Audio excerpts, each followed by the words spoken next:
La frase lo va a perseguir toda la vida. Los derechos humanos son una cojudez. La frase lo va a perseguir hasta el fin de sus días. Ahora sus allegados dicen que nunca la pronunció. La verdad es que consta en actas, consta en una entrevista. Bien, por lo menos consta en el reporte de un periodista que nunca fue desmentido en su época. Pero el informe de Sonia Sullón les va a demostrar algo importante, que no solamente fue Monseñor Cipriani quien le dio la espalda a los derechos humanos en el peor momento de la guerra sucia en Ayacucho. También fue su predecesor, Monseñor Richter Prado. Veamos. Esta semana llegamos a lo que fue el epicentro de la violencia para intentar reconstruir la estampa del apostolado de Juan Luis Cipriani durante los años que permaneció al frente de la iglesia en Ayacucho.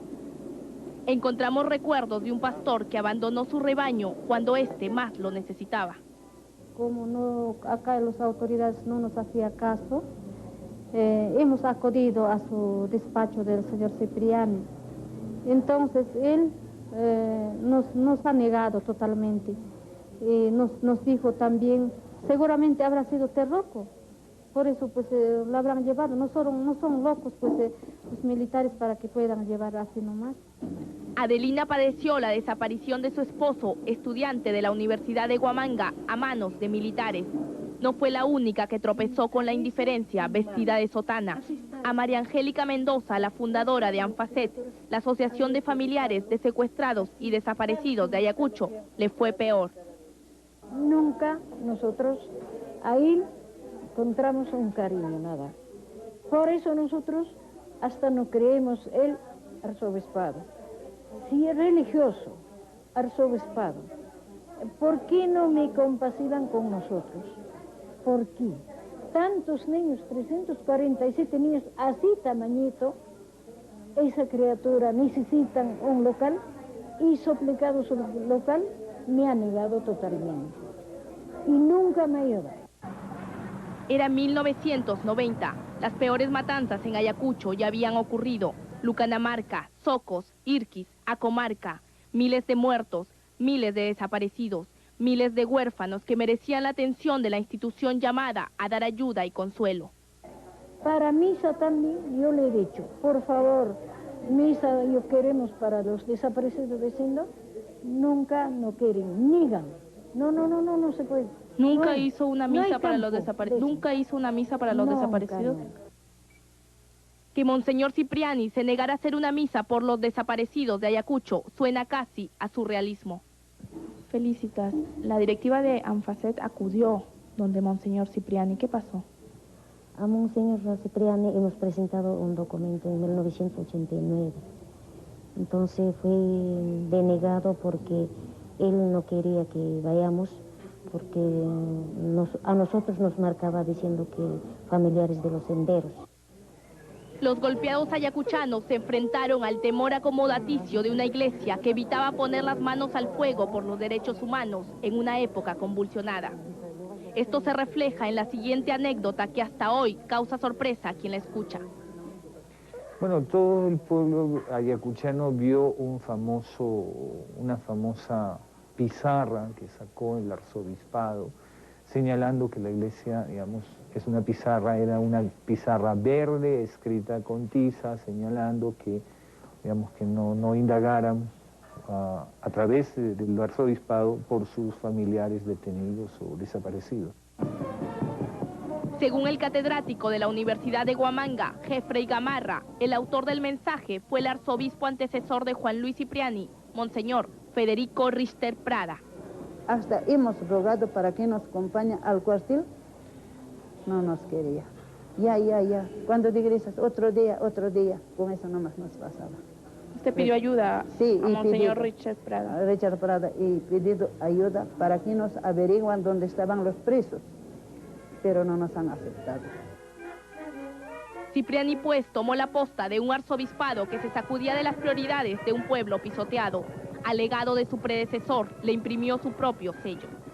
Los periodistas que hemos sido testigos y los que hemos vivido y hemos cubierto esa época, hemos visto a un cardenal muy condescendiente, o sea que muy duro a la gente que había sufrido las consecuencias de desaparecidos, de secuestrados. él no gustaba los derechos humanos y no, a la gente que acudía a pedir apoyo, a pedir un respaldo al menos espiritual, moral, no era bien recibida en su iglesia, en el arzobispado. Hay que recordar, por ejemplo, que en esas épocas el arzobispado que está entre los jirones Lima y Girón Callao, habían 2 tranqueras y una tanqueta que a partir de las 5 de la tarde no permitía el paso ni de peatones, menos de vehículos. O sea que era como un pequeño cuartel. Para Monseñor Cipriani era mejor imponer la fe con el auxilio de la fuerza. El caso La Cantuta está siendo utilizado políticamente y bajo el pretexto de la defensa de los derechos humanos, dijo en 1993.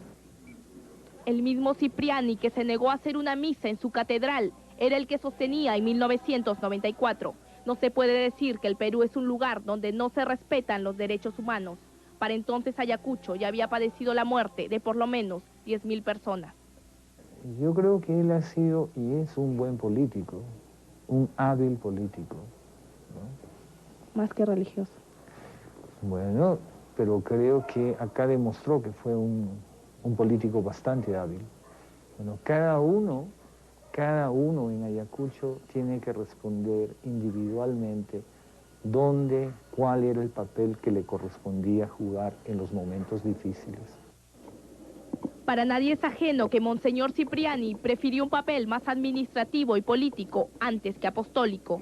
Tanto que en una entrevista publicada en Caretas, cuando se le pregunta cómo llegó a Ayacucho, respondió: la decisión me sorprendió porque no tenía nada que hacer aquí. No sabía quechua, no soy un hombre misionero, siempre he trabajado en Lima. Todo Ayacucho sabe de que los cargos políticos los nombraba él.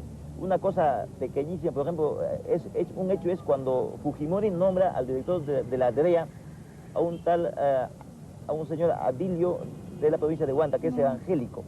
Entonces, cuando a él lo nombra, Cipriani salta inmediatamente y busca un enfrentamiento fuerte con este señor evangélico hasta que lo logra sacar. ¿Por qué? Porque, según él, Fujimori no le había consultado para que haga este nombramiento de la Dirección de Educación. En Ayacucho la iglesia no estuvo a la altura de las circunstancias, ha dicho la Comisión de la Verdad. Aquí, el clero diocesano, encabezado por el vicario general del arzobispo, ha cerrado filas en favor de Monseñor Cipriani. A través de un pronunciamiento público, 19 sacerdotes reconocen la labor pacificadora de su ex arzobispo de Ayacucho.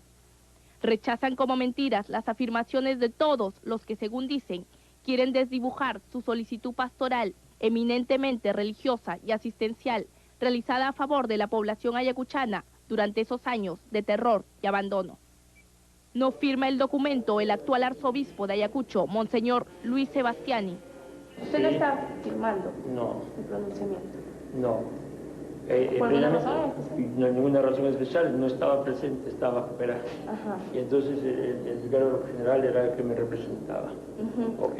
Solamente para recoger su punto de vista, su opinión sobre el informe de la Comisión de la Verdad. Yo ya he dicho que lo que han dicho está todo dicho. Ahora hay que entrar en cura de silencio para reflexionar mejor. Necesaria reflexión del heredero de un arzobispado que estuvo en el ojo de la tormenta. El vicario general de Ayacucho, Antonio Crespo, es el principal defensor de Cipriani. No solamente nosotros, sino toda la población conoce, porque Monseñor Cipriani ha sido un gran pacificador desde que es arzobispo. No solamente se relacionó con los militares, con las autoridades del gobierno, con las autoridades universitarias, como autoridad que era. Y él decía pues que Ayacucho, para que haya paz, tiene que haber obras. Y si en Huamanga, Monseñor Cipriani, teniendo ojos, no veía, y teniendo oídos, no oía el clamor de muchas de sus ovejas, peor fue para aquellas comunidades alejadas, como Chunguis, en la provincia de La Mar. Allí la violencia dejó 2.000 muertos identificados y 1.500 sin identificar. Bueno, el Monseñor Cipriani nunca hemos tenido esa oportunidad de verla en el distrito de Chunguis. Claro que hablaban de ello, pero nunca hemos visto. Una fecha también solicitamos la presencia de la autoridad de la Iglesia Católica, inclusive solicitando, ¿no?, que ellos que vean, que velen por las iglesias, porque realmente han sido destruidas los 17 comunidades a nivel del distrito han sido desaparecidas. Dentro de ello, las casas comunales destruidas, las iglesias totalmente destruidas, no hubo nada, absolutamente, los centros educativos destruidos, las casas así particulares también destruidas. Dejamos el memorial y nunca se hizo presente. En el distrito de Saxamarca, donde la violencia hacía sangrar también el espíritu, tampoco se vio ni por asomo la sotana de Monseñor Cipriani, y menos se oyó su palabra auxiliadora. Y la violencia nos han afectado tanto que ahorita nosotros no nos podemos entender en ningún sentido. ¿Cómo así no se pueden entender?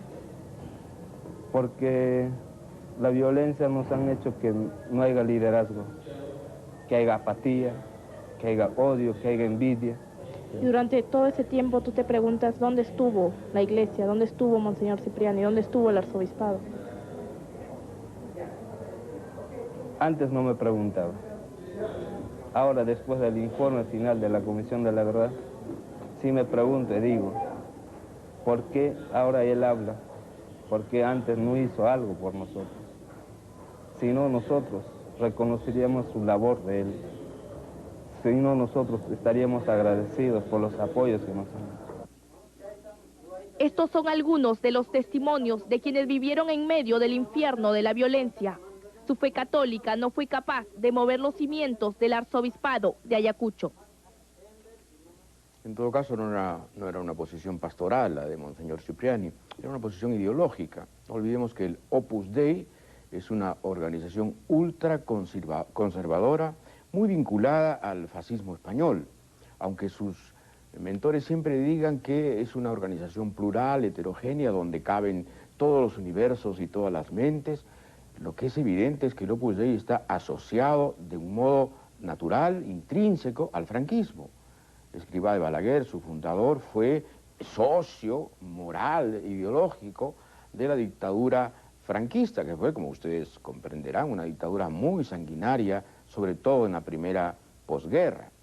Bien, de ahí nacen todas las corderas, es decir, esa es la raíz del problema. El problema no es que Monseñor Cipriani sea Monseñor de la Iglesia Católica, es que es del Opus Dei, la organización que ha copado el Vaticano con un papa enfermo que ya no es capaz de distinguir quién copa a quién, y que en este momento, entronizado como la mayor prelatura, la de mayor influencia desde el Vaticano, irradia todo su poder desde Roma y ha convertido Latinoamérica en un anexo del Opus Dei.